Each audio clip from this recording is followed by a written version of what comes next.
കഴിഞ്ഞ ദിവസം കോഴിക്കോട് നഗരത്തിലുണ്ടായ തീപിടുത്തം നമ്മുടെ നഗരത്തിൻ്റെ സുരക്ഷയെ സംബന്ധിച്ചുള്ള ഗൗരവതരമായിട്ടുള്ള ചോദ്യങ്ങൾ ഉയർത്തുന്ന ഒരു തീപിടുത്തമാണ്. കോഴിക്കോട് നഗരത്തിൽ ഇതാദ്യമായിട്ടല്ല ഇത്ര വലിയ തീപിടുത്തം ഉണ്ടാവുന്നത്.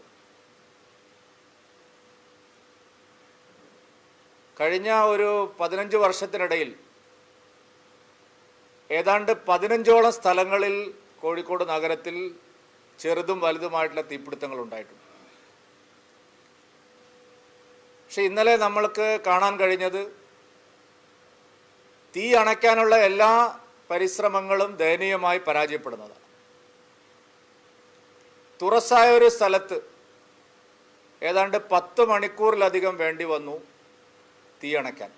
തീ അണച്ചതാണോ തീ സ്വയം അണഞ്ഞതാണോ എന്നുള്ള സംശയം പോലും ഇപ്പോൾ ഉണ്ട്. തീ അണച്ചു എന്ന് പറയാൻ കഴിയില്ല. കോഴിക്കോട്ടെ ഇന്നലത്തെ തീപിടുത്തത്തിൽ ഗുരുതരമായിട്ടുള്ള സുരക്ഷാ വീഴ്ച കെട്ടിട നിർമ്മാണത്തിലെ മറ്റ് കോർപ്പറേഷൻ അനുമതികളുടെ കാര്യത്തിൽ അതീവ ഗുരുതരമായിട്ടുള്ള വീഴ്ചയാണ് ഉണ്ടായിരിക്കുന്നത്. തുടർച്ചയായി ഇത്തരം സംഭവങ്ങൾ ആവർത്തിക്കുമ്പോഴും നഗരസഭയും ജില്ലാ ഭരണകൂടവും ഒരു മുൻകരുതലും എടുക്കുന്നില്ല എന്ന് മാത്രമല്ല, വലിയ തോതിൽ അനധികൃതമായിട്ടുള്ള നിർമ്മാണ പ്രവർത്തനങ്ങൾക്ക് ലൈസൻസ് കൊടുക്കുക. ഇവിടെ മാധ്യമങ്ങളെല്ലാവരും കണ്ടതാണ്. ഞങ്ങൾ എന്തെങ്കിലും ഒരു രാഷ്ട്രീയ ആരോപണം ഉന്നയിക്കുന്നതല്ല. നമ്മളെല്ലാവരും ലൈവായിട്ട് കണ്ടതാണ്. ആ കെട്ടിടം ഒരു ടെക്സ്റ്റൈൽസ് നടത്താൻ ആവശ്യമായ രീതിയിലാണോ ആ കെട്ടിടം? ഒരു സുരക്ഷാ മാനദണ്ഡവും ഇല്ല. ടിൻ ഷീറ്റുകൾ എത്ര വെള്ളം അടിച്ചാലും താഴെ എത്താത്ത വിധം ഒരു ഉദ്യോഗസ്ഥനും ഒരു സാമാന്യ യുക്തിയുള്ള ആരും അങ്ങനെ പെർമിഷൻ കൊടുക്കില്ല. മുഴുവൻ ടിൻ ഷീറ്റുകൾ കൊണ്ട് നിറച്ചിരിക്കും. ആ ടെക്സ്റ്റൈൽസിലേക്ക് കയറിപ്പോകുന്ന സ്ഥലങ്ങളിലെല്ലാം വലിയ തോതിൽ തുണികൾ കൂട്ടിയിട്ടിരിക്കുക.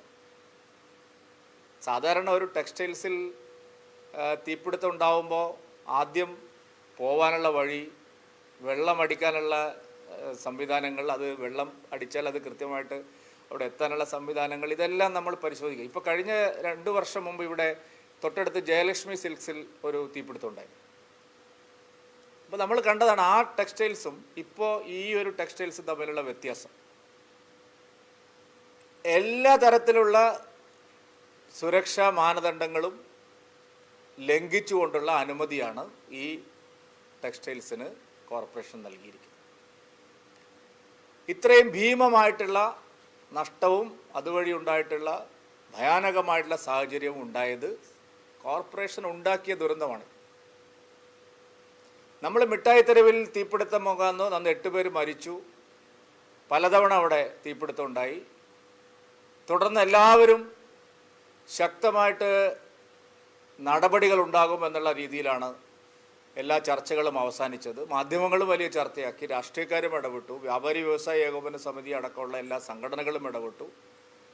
മിഠായി തെരുവിലെ തീപിടുത്തത്തിൻ്റെ അനുഭവത്തിൻ്റെ പശ്ചാത്തലത്തിൽ കോഴിക്കോട് നഗരത്തിലെ കെട്ടിട നിർമ്മാണ അനുമതികളും മറ്റ് സർക്കാർ പെർമിറ്റുകൾക്കും കർശനമായിട്ടുള്ള നിയന്ത്രണം ഏർപ്പെടുത്തും. എല്ലാ പരിശോധനകളും നടത്തിയതിന് ശേഷമാണ് ഇത്തരത്തിലുള്ള അനുമതികൾ കൊടുക്കുക എന്ന് പറഞ്ഞാണ് ചർച്ച അവസാനിച്ചത്.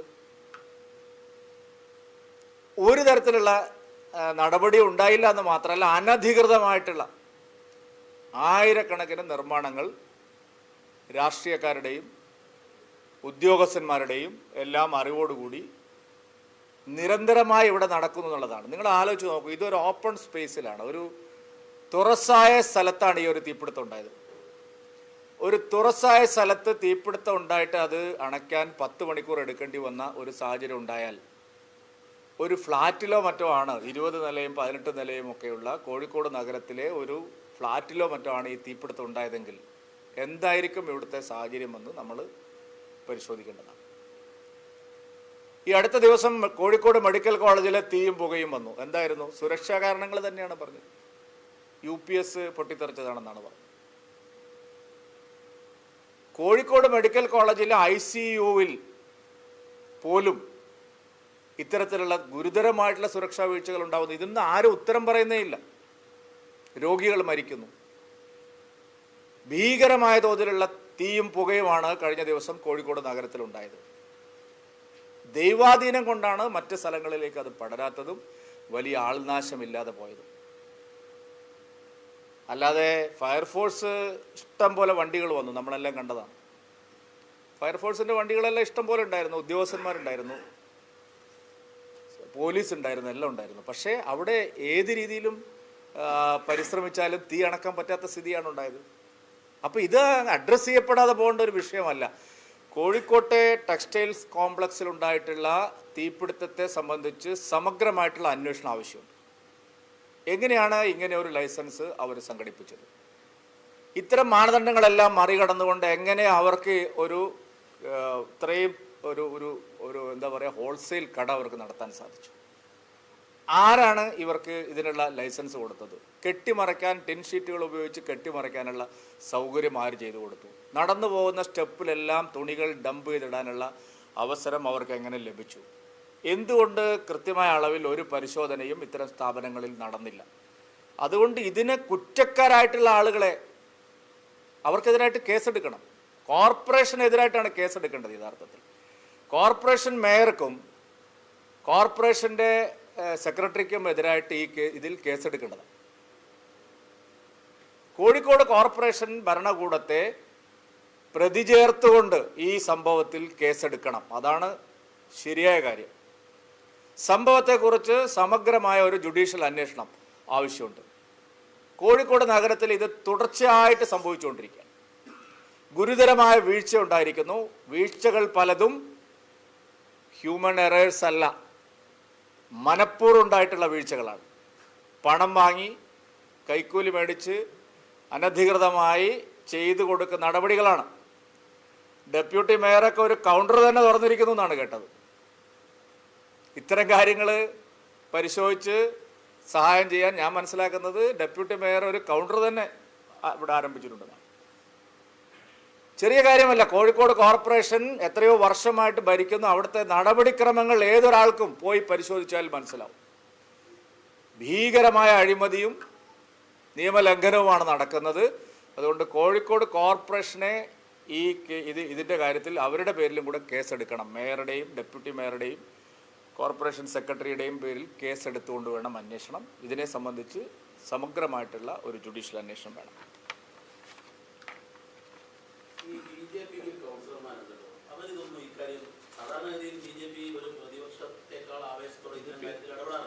പക്ഷേ ഈ കോഴിക്കോട് മാത്രം ബിജെപിയുടെ കൗൺസിലർമാർ ബാക്കിയുള്ള സമരം നടത്തുമെങ്കിലും ഇത്തരം കാര്യത്തിൽ ഇവർ തീരുമാനിക്കുന്നതിനൊപ്പമാണ്.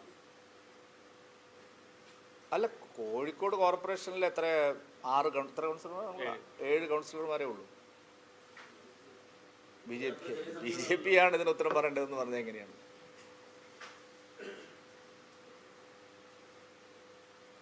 ചോദ്യം എനിക്ക് മനസ്സിലായി.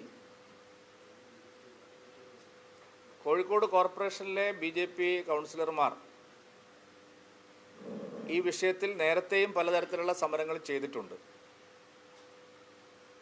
ഈ വിഷയം എന്ന് പറഞ്ഞാൽ ഈ കോർപ്പറേഷൻ്റെ അഴിമതി അതുപോലത്തെ വിഷയങ്ങളിലെല്ലാം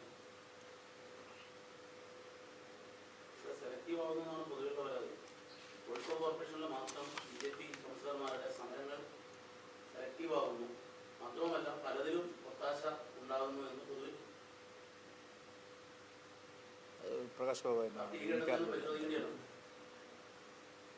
എൻ്റെ ശ്രദ്ധയിൽ എന്തായാലും അങ്ങനെ ഒരു പെട്ടിട്ടില്ല.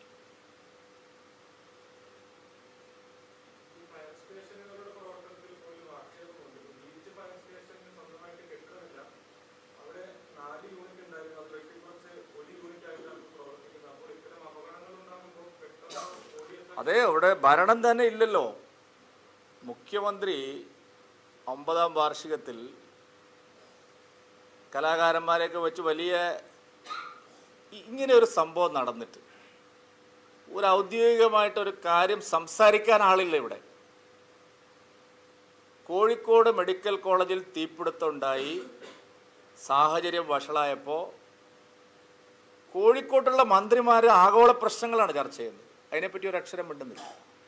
ഇന്നലെ കോഴിക്കോട് ഉണ്ടായിട്ടുള്ള ഈ ദുരന്തത്തെക്കുറിച്ച് സർക്കാർ ഭാഷ എന്താണ്, മുഖ്യമന്ത്രി എന്താണ് പറഞ്ഞത്? ഇത് ചെറിയൊരു സംഭവമല്ലല്ലോ. ആളുകളെ മുൾമുനയിൽ നിർത്തിയില്ലേ എത്ര മണിക്കൂറുകൾ. ഇവിടെ സർക്കാർ സംവിധാനങ്ങളെല്ലാം തകർന്ന് കിടക്കുമ്പോഴും മുഖ്യമന്ത്രി കോടിക്കണക്കിന് രൂപ ചെലവഴിച്ച് വേടനെ കൊണ്ടും ആളെ കൂട്ടാൻ ഇപ്പോൾ അതാണ് പരിപാടി. ആളില്ല മുഖ്യമന്ത്രിയുടെ പരിപാടി, എന്നാൽ പിന്നെ വേടം വരട്ടെ എന്നാണ് പറയുന്നത്. കലാപരിപാടി വെച്ച് ആളെ കൂട്ടുന്ന പരിപാടി അവസാനിപ്പിക്കണം മുഖ്യമന്ത്രി. ഇത്തരം ഗൗരവതരമായ വിഷയങ്ങളുണ്ട്, അത് ചർച്ച ചെയ്യണം.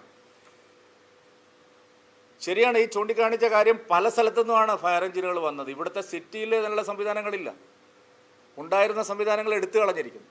എന്തുകൊണ്ടാണ് അത് സംഭവിച്ചതെന്ന് സർക്കാരാണ് ഉത്തരം പറയേണ്ടത്.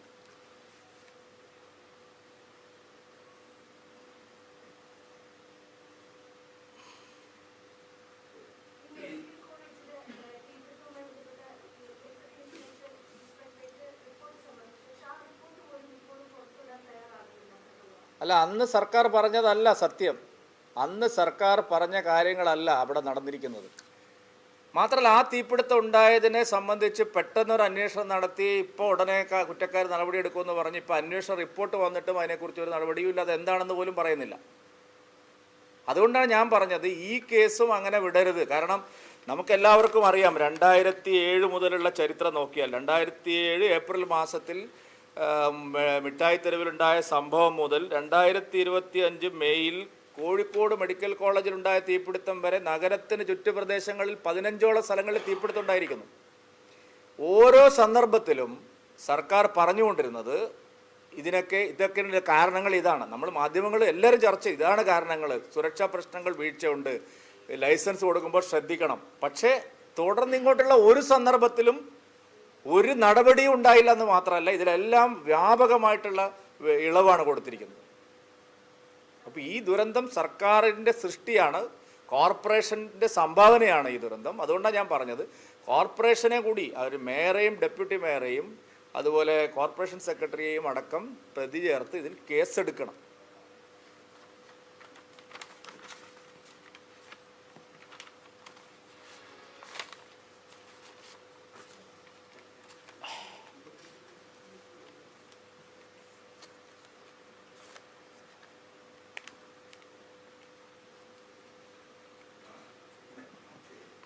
പറഞ്ഞില്ലേ, അവസാനിപ്പിക്കാം അല്ലേ? സർക്കാരിന്റെ വാർഷികം ബിജെപിയെ ഭയങ്കര അസ്വസ്ഥമാക്കുന്നുണ്ട്. കാരണം എല്ലാ നേതാക്കളും ഇപ്പോൾ പ്രസിഡന്റും പറയുന്നു, മുൻ അല്ല, എന്തിനു അസ്വസ്ഥമാക്കാനാ? കാരണം മൂന്നാം ഭരണം കിട്ടുമെന്നുള്ള ട്രെൻഡ് സെറ്റ് ചെയ്തുകൊണ്ടിരിക്കുകയാണല്ലോ. അതിനാണോ ആളെക്കൂട്ടം വേടനെ വിളിക്കുന്നത്? മൂന്നാം ഭരണം കിട്ടുമെങ്കിൽ നാട്ടുകാർ വന്നിട്ട് നടത്തി തരില്ലേ?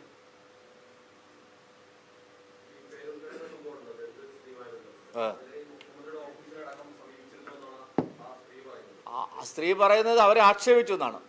മുഖ്യമന്ത്രിയുടെ പൊളിറ്റിക്കൽ സെക്രട്ടറി, മുഖ്യമന്ത്രിയുടെ ഓഫീസിലെ പ്രധാനപ്പെട്ട ഉദ്യോഗസ്ഥന്മാരെല്ലാം ഇനി ഈ വശത്തെ കടന്നു പോകരുതെന്ന് പറഞ്ഞു എന്നാണ് പറഞ്ഞത്.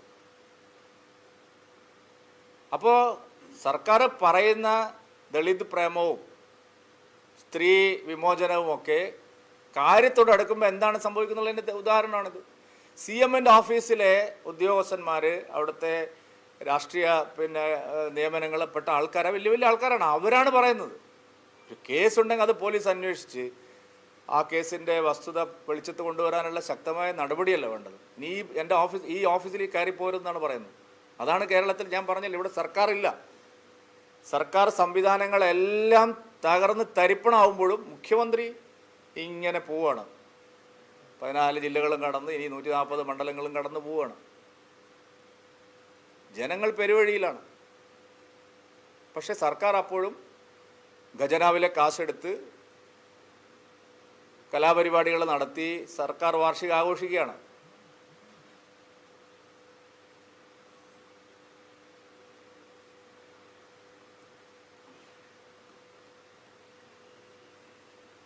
ബിജെപിയുടെ ഭാരവാഹി തീരുമാനം ഇങ്ങനെ വൈകുന്നത് കേസ് പ്രസിഡന്റായ സമയത്ത് പെട്ടെന്ന് തന്നെ ഭാരവാഹി പ്രഖ്യാപനം ഉണ്ടായിരുന്നു. ഇപ്പം എന്താ പെട്ടെന്ന് തീരുമാനിക്കുന്നത്? ഏരിയ പ്രസിഡന്റ് വരാൻ വേണ്ടി വെയിറ്റ് ചെയ്യുന്നു എന്നുള്ള ആ ഒരു പറയുന്ന അതിൻ്റെ സമയം കഴിഞ്ഞില്ലേ? സംഘടനാ കാര്യങ്ങൾ അധ്യക്ഷനോട് ചോദിക്കുക, അദ്ദേഹം പറയും. ഞാൻ 5 കൊല്ലം ഇരുന്നപ്പോഴും സംഘടനാ കാര്യങ്ങൾ ഞാൻ പറഞ്ഞിട്ടുണ്ടായി, ഇനി അദ്ദേഹം പറയും.